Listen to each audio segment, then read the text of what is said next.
Hello everyone, welcome back to Chessboard Baseball. This is APO, and in this video we're going to break down the series that just ended between the Dodgers and the Cardinals, where the Dodgers lose another series 2-1, just like they did to the Marlins right before this one. We're just going to get straight into the Chessboard Baseball numbers, so here we go.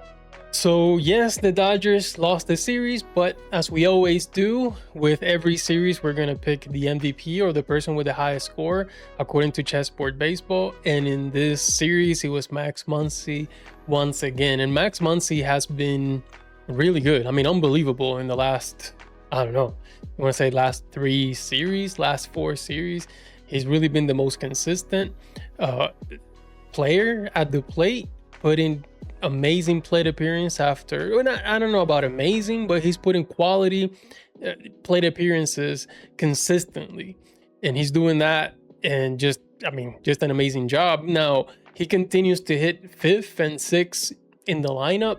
I don't know at what point Dave Roberts is going to find himself in a position to put Max Muncy higher in the lineup.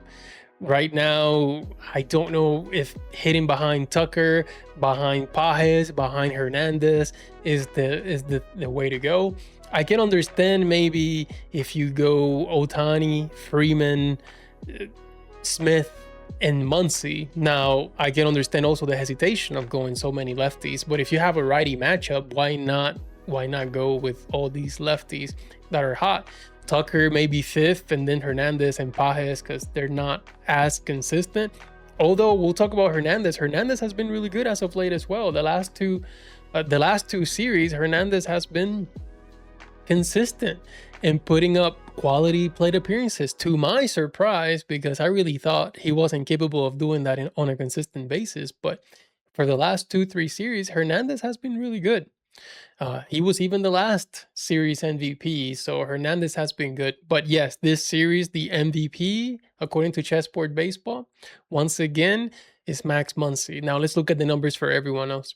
Okay, so here we go. Outside of Muncy, as far as the regulars, there wasn't a lot of offense or a lot of good production coming out for the Dodgers. I mean, Muncy was killing it, and you can see how far away he was from everyone else with a 14.58. The closest one was Kim, but Kim only had 6 plate appearances, and I'm also a little bit concerned about that, because as you see Kim, he comes in and he does a good job, and then Roberts just pinch hits. Now I understand that's the role of Kim, so he comes in, he hits against right-handed pitching, and the moment that they bring in left-handed pitching, here comes Rojas, and then Rojas did fine as well, so no complaint there. But still, Kim is on a groove. He had 2 singles. He's fine. I'm not sure one of them was a double, but yeah, he definitely had 2 singles and was doing really well. So, but Kim will do 12, and then Alex Call, who, when we talk about plate appearance, quality of plate appearances and consistency, Alex Call seems to be the poster child of that, which is exactly what Chessboard Baseball gets after, right? So when we get all these scores, you're like, well, how does this get scored? Well, this is process and result, what we get for the Chessboard Baseball scores. So it's a combination of two, how we get with this aggregate average for a series or for the season, which I also have the numbers for that since I have evaluated every single game. But so we continue to analyze this. So we had Max Muncy with the top score, then Kim on limited plate appearances, and same thing with Alex Call on limited plate appearances. But he comes in and he's clutch right away. Alex Call was, anyways. And then following Call, we had Teoscar Hernandez, as we mentioned. He's been having some really good, solid plate appearances so far. Is he doing a lot of damage? Not really, but he continues to come through with runners in scoring position. He continues to come through with 2 outs. So Teoscar Hernandez, and seeing good pitches and swinging a strikes, which is not something that Teoscar is consistent with, but he has been as of late. So he's seeing the ball really well right now. And after Teoscar, you'd be surprised, Kyle Tucker. Now, Kyle Tucker is not producing. He's not producing at all. A lot of pop-ups, a lot of flyouts. a lot of swinging at the first pitches. But the good thing about Tucker, though, is that he is swinging at strikes. So even if they're not having an impact yet, he does tend to swing at strikes, which is at least good. I mean, we all know the quality of a hitter that Kyle Tucker can be. So if he's still struggling with timing, that's okay. But his process is fine. It's good. That's never a concerning thing with Tucker. It's not the same as Pages. Pages, you never know. Even when he delivers, he just doesn't tend to swing at strikes. So his process is off, even if his timing is okay. But timing is something that you for a lot of hitters, the timing as far as hitting the ball, it comes and goes. But the process, though, it's something that you can better and you can be better at, as far as like, okay, am I going to swing at something that's going to be a strike or not? And Pages doesn't seem to be there. I said Tucker was next, but really it's Smith. And Smith is someone who's super consistent when it comes to chessboard baseball. Did he do anything memorable? No. Smith is just super consistent as far as quality of plate appearances as we continue to analyze that. So whenever he comes up to the plate, you know that at the very least, Smith is going to let go bad pitches and he's going to swing at good pitches at the very least. And again, just like Tucker, Smith seems to be struggling with his timing, but he'll get there, right? He's way off of his career OPS, which is about 830. He's currently about 704. So that will go up. He's got the process down. It's just a matter of that timing also catching up with it. And then everyone else is, it's okay. It's average. Ohtani seems to be struggling as well. Again, with the process, he's not too bad. It's just results. And it seems to be the story for a lot of these players. I'm not discouraged about Ohtani's process, but I am about the results. And same thing with Freeman.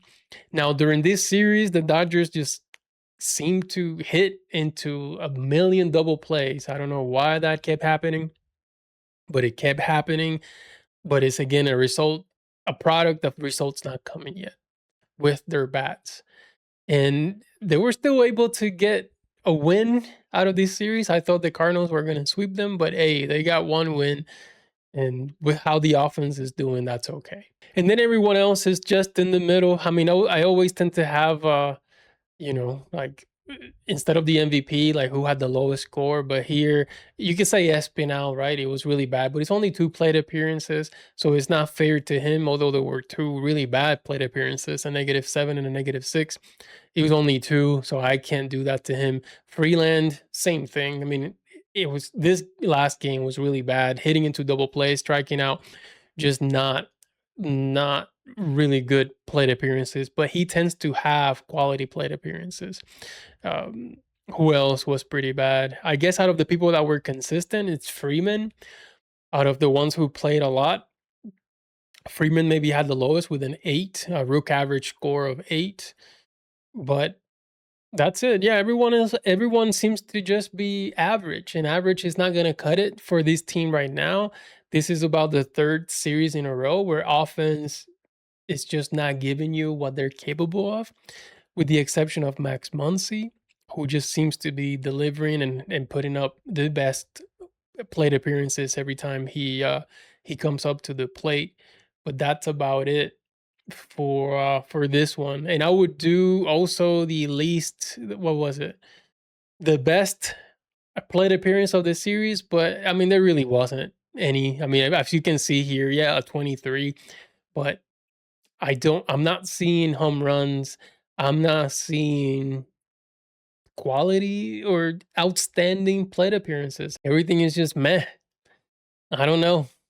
So not much really from this analysis on this chessboard baseball, other than everyone is just seems to be average. I do want to do a video soon, just kind of comparing where all the players are at. But again, I'm trying to be patient because we're only 1 month into the season. And, whenever we get into this point of the season, it's easy to start making, I don't know, assumptions or saying certain things about different players when in fact it's only been a month. It's possible that during June or during May and June, some of these players turning around. Some of these players might start dipping quite a bit, which I suspect maybe will do. He's not going to be hitting 320 the whole time, but maybe not. That's the thing. Like even I fall victim to it, uh, just trying to do these predictions. But right now, I just continue to evaluate the players and show you how they performed in accordance with their plate appearances with Chessboard Baseball. But that's it for this video. Now the Dodgers go on to Houston and play the Astros, and that's another team that struggles, but we never know. Should the Dodgers win the series? Yes, but it's baseball in May and anything can happen. Houston is struggling. They've lost I think they're last in the AL West, but there's no telling. So we'll see what happens. Hopefully the offense wakes up a little bit. I'm hoping that Max Muncy is able to keep up what he's doing and see if the Dodgers can keep hold of that first place in the NL West. So that's it for this video. Thank you so much for watching, and I'll see you again soon.